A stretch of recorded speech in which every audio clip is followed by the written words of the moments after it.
নমস্কার বন্ধুরা, বাসন্তিকা কুকিং চ্যানেলে আপনাদের সকলকে স্বাগত। আশা করি আপনারা নিশ্চয়ই ভালো আছেন, সুস্থ আছেন। হ্যাঁ, আজকে সকালে জলখাবার খাবো।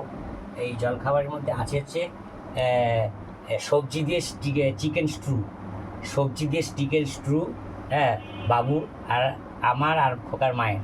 আর এই পাউরুটি আছে, এই পাউরুটি নিয়ে এসেছি। পাউরুটি 1 ডজন পাউরুটি, আমি যখনই যে আসি জানি 1 ডজন করে পাউরুটি নিয়ে আসি। 1 ডজন পাউরুটি আছে। আর এই সাদা মিষ্টি রসগোল্লা আছে, রসগোল্লা সাদা মিষ্টি আছে। এই সকালে জলখাবার। হ্যাঁ, এইটা আপনাদের দেখালাম। আপনারা দেখুন, যদি আপনাদের এটা সত্যি ভালো লাগে আপনাদের, তাহলে পাশের দিকে কুকিং চ্যানেল অবশ্যই করে সাবস্ক্রাইব করে দেবেন। হ্যাঁ, কমেন্টস করবেন। আর আপনারা সুস্থ থাকুন, ভালো থাকুন। টাটা।